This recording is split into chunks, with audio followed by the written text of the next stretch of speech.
Olha só, tem um outro assunto que está em discussão no Supremo Tribunal Federal, que julga nesta sexta-feira se o Estado deve indenizar famílias de vítimas de balas perdidas em ações policiais, mesmo sem identificar a origem dos disparos.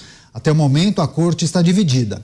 Fachin, Rosa Weber e Carmen Lúcia defendem a indenização sem a necessidade da comprovação da origem do tiro, enquanto Moraes exige essa prova. Mendonça e Zanin propõem critérios específicos para a responsabilização do Estado, divergindo de Toffoli e Luiz Roberto Barroso, presidente da corte. Muitos devem se perguntar, peraí, o Daniel leu o nome de Rosa Weber? Sim, porque esse julgamento está sendo apreciado já há bastante tempo, houve pedido de vista, mas ela já tinha registrado o voto antes da aposentadoria. Agora vamos começar essa rodada com o delegado Palumbo, que é um tema importante para trazê-lo para o debate, que conhece muitas discussões acerca desse tema, que divide opiniões e acaba confrontando muitas teses, né? Há quem entenda que é preciso você comprovar que aquele tiro, aquele projétil que atingiu alguém e essa pessoa veio a falecer, teria que sair obrigatoriamente de uma arma de um servidor, de um policial. Outros entendem que não. Qual é o seu posicionamento, delegado? Olha, o policial, ele representa o Estado. Se o Estado errar, isso for comprovado através de um processo com trânsito em julgado, é justo, sim, que eles recebam uma indenização. De outra forma, vai abrir um precedente, porque as pessoas que morrem assaltadas, com facadas, também vai querer entrar com esse tipo de ação. E aí a pergunta que eu deixo, haverá dinheiro para todo mundo? Porque todos os dias as pessoas são roubadas, todos os dias as pessoas são assaltadas, e todos os dias, como bem disse o Mota, as pessoas morrem. Vai ter indenização para todos ou só para um grupo restrito? Mota, você tem opinião formada sobre esse assunto? Alguns ministros entendem que não, é preciso indenizar independentemente se a perícia consegue apontar de onde saiu o projétil, da arma de um servidor, de um policial ou não. Isso é absurdo. Eu me lembro de um caso nos Estados Unidos em que aconteceu uma situação como essa, um assalto, a polícia foi lá e houve tiroteio e morreu uma pessoa e o juiz colocou na conta do bandido. Ele disse, quem começou essa situação é que é responsável pelas mortes. Para mim, do ponto de vista jurídico, eu não sei montar esse argumento. Do ponto de vista moral, é óbvio. Se eu pego uma arma no centro da cidade, né, como o caso que o delegado descreveu, eu vou na Avenida Paulista numa quinta-feira, na hora do almoço, e começo um tiroteio com a polícia, a responsabilidade pelas mortes é minha. Como é que você vai jogar isso na conta do Estado? Olha só, vamos lembrar, o Estado não existe, o Estado é uma ficção. O que a Margaret Thatcher nos ensinou? Não existe dinheiro público, o dinheiro é dos contribuintes. Então o que você está fazendo é com que o contribuinte, ou seja, nós vamos pagar pela decisão do bandido de ter começado um tiroteio. Olha, me parece mais um incentivo para que os bandidos continuem barbarizando e aterrorizando, né? Porque, olha, não, culpa, né? Não é minha, quem vai pagar por isso é a sociedade. Pois é, só lembrando que essa discussão acontece em ambiente virtual, plenário virtual do Supremo Tribunal Federal, e eles podem registrar, os ministros podem registrar os votos e as manifestações até 23h59. Claro, se não houver pedido de vista, mais tempo para analisar a ação. Zé Maria, o que é preciso considerar nessa discussão que acontece no Supremo? Olha, a teoria é de responsabilização sem culpa. Mesmo sem culpa, há uma responsabilidade em várias ações, segundo o direito. Então, assim, a responsabilidade de alguém que faz uma operação ou do Estado, isso se justificaria juridicamente, mas na prática não há como fazê-lo. Não há dinheiro para tudo e não deve culpar o Estado por tudo.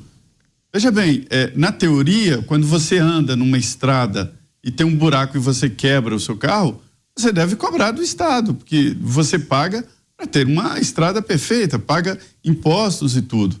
E há no mundo atual, e eu tomei conhecimento recentemente, que não é uma ação só aqui no Brasil, mas mundial, é de judicialização. Se judicializa tudo. Então, esse julgamento no Supremo vem exatamente demonstrando essa judicialização exagerada de tudo, se leva para as instâncias da justiça e acaba tudo no Supremo Tribunal Federal, que leva o Supremo a ficar julgando esse tipo de coisa. O Supremo foi criado para se ater ao controle constitucional, julgar os grandes embates constitucionais e está julgando ações como estas.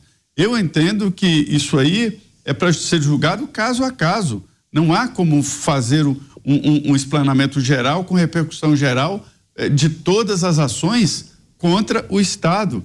O Estado vai ficar pagando pensão e pronto. É o que o Mota falou do orçamento. O orçamento, a dívida pública é maior do que o orçamento. Se pegar o orçamento inteiro de um ano, não paga a dívida pública. E essa dívida vai aumentar. É só olhar os precatórios. Precatórios aí formam o quadro desta judicialização e o quadro desta condenação tácita do Estado.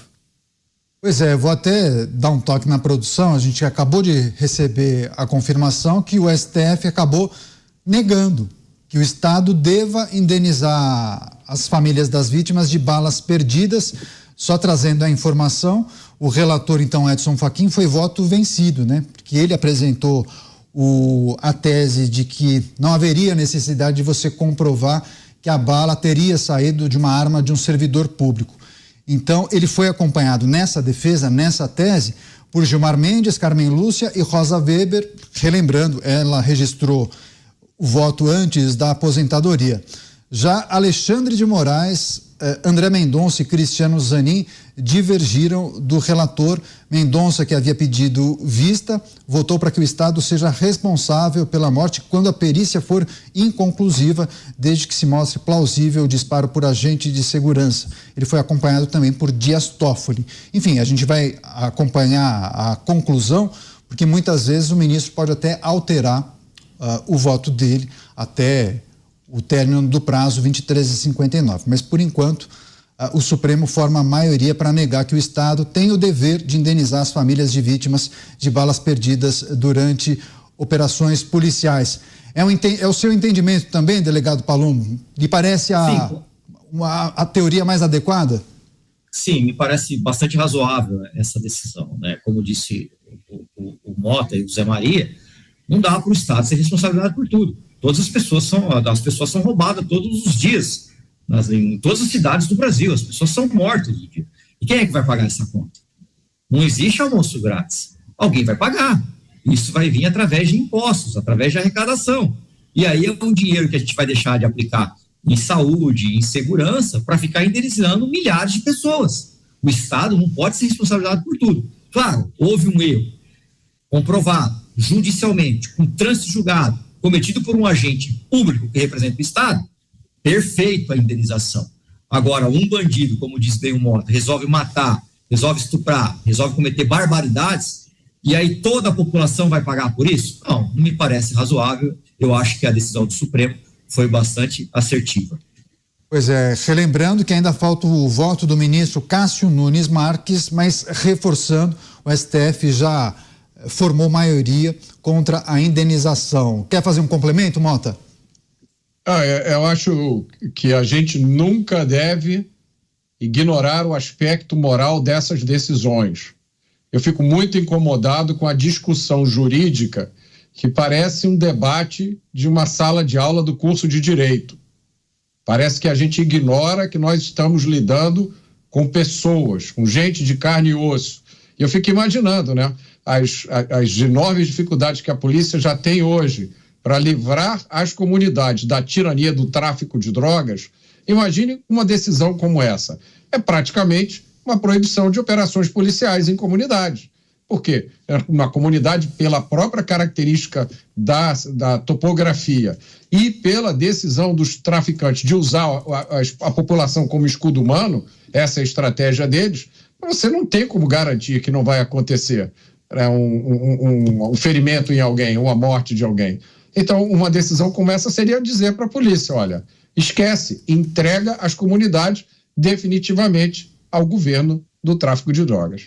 Exatamente, tem várias mensagens, inclusive posicionamentos nesse sentido, viu, Mota? Ó, Zé Maria, se a Suprema Corte se posicionasse a favor da indenização sem comprovação da origem do tiro, seria mais uma dificuldade para a realização de operações policiais. Talvez os policiais recebessem até orientações de evitar disparos quando houvesse confronto. Você, Zé? É que há uma cobrança muito forte aí da polícia, quando dizem, olha a quantidade de pessoas que morrem todos os dias, quem é que vai cuidar disso?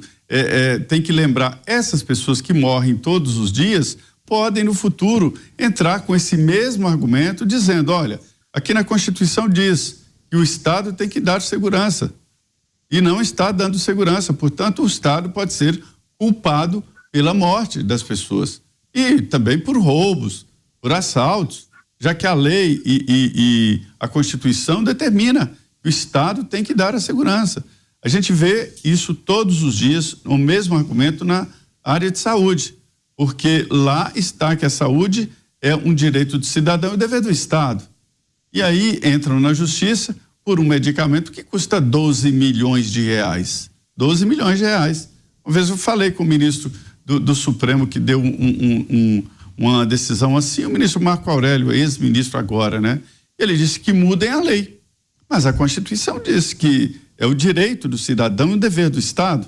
Então, assim, isso pode ser levado para a área da segurança pública, se é um dever do Estado dar a segurança, e se alguém morreu em virtude da não segurança, seria lógico que recebesse uma indenização.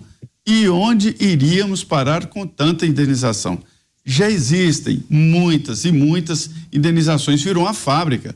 Muitos advogados, muitos escritórios procuram vítimas, pegam a procuração e assinam aquela tal cláusula de sucesso. Se ganhar na justiça, divide o prêmio. Se não, ninguém ganha, ninguém perde. Então, assim, essa judicialização está impedindo um futuro de um Estado que possa atender ali as necessidades básicas. Esse é um ponto importante que o Supremo vetou, mas veja que houve e haverá divisão sobre essa ação, né? Ou seja, não é uma decisão pacificada no Supremo Tribunal Federal. É isso que faz os tais precatórios que estão lá pendurados na justiça, já estão transitados em julgados e o governo não tem como pagar. Pois é, algumas pessoas perguntando, essa ação decorre de qual episódio? É que um jovem chamado Vanderlei Conceição Albuquerque foi morto durante um tiroteio entre policiais e traficantes no Rio de Janeiro em 2015, na região das favelas da Amaré. A família recorreu, impetrou uma ação e o tribunal afastou a responsabilidade do Estado pela morte de Vanderlei sob o argumento de que não teria ficado comprovado que o disparo tenha sido efetivamente realizado pelos militares ou pelos policiais. Mas os parentes da vítima defendiam a tese de que o Estado era o responsável pela morte. Só para fechar esse assunto, delegado Palumbo, o que o senhor quer considerar também? Não, eu continuo com o mesmo posicionamento, né? O Estado ele não pode ser responsabilizado por tudo, mesmo porque as pessoas vão pagar mais impostos para poder pagar essas indenizações. Eu acho que todo mundo aqui, inclusive dessa bancada, já teve alguém conhecido que teve um carro, uma moto roubada. Não me parece razoável que, se essas pessoas entrarem na justiça, o Estado tem que dar um carro, uma moto. A minha mulher mesmo teve 2 vezes o celular roubado. Então eu vou entrar com uma ação, eu vou pedir o dinheiro do celular. Não me parece razoável, porque todos nós vamos ter que pagar impostos para sustentar essas indenizações. Diferentemente quando ocorre um erro de um agente estatal. Aí eu acho justo a indenização, sim. Mota, você, para fechar, eu sei que você tem um complemento importante a fazer. Eu acho que esse debate é bom porque ajuda a gente a buscar a verdade. Ninguém é dono da verdade, mas a gente vai se iluminando. Eu fiquei com uma pergunta aqui. O morador de uma comunidade que tem um parente morto por um traficante pede indenização a quem? Pois é. Não vai pedir para ninguém porque vai morrer se pedir. Excelente questionamento. Certamente eu acho que isso poderia, inclusive, fomentar debates com as autoridades e integrantes do Poder Judiciário acerca de algumas teses que acabam sendo discutidas no âmbito das cortes brasileiras. Bem, a gente vai seguir acompanhando essa votação, essa apreciação por parte dos ministros do Supremo Tribunal Federal. Formada a maioria, obviamente os ministros podem alterar o posicionamento até o prazo final, 23h59, mas ainda falta o registro do voto do ministro Cássio Nunes Marques. Bem,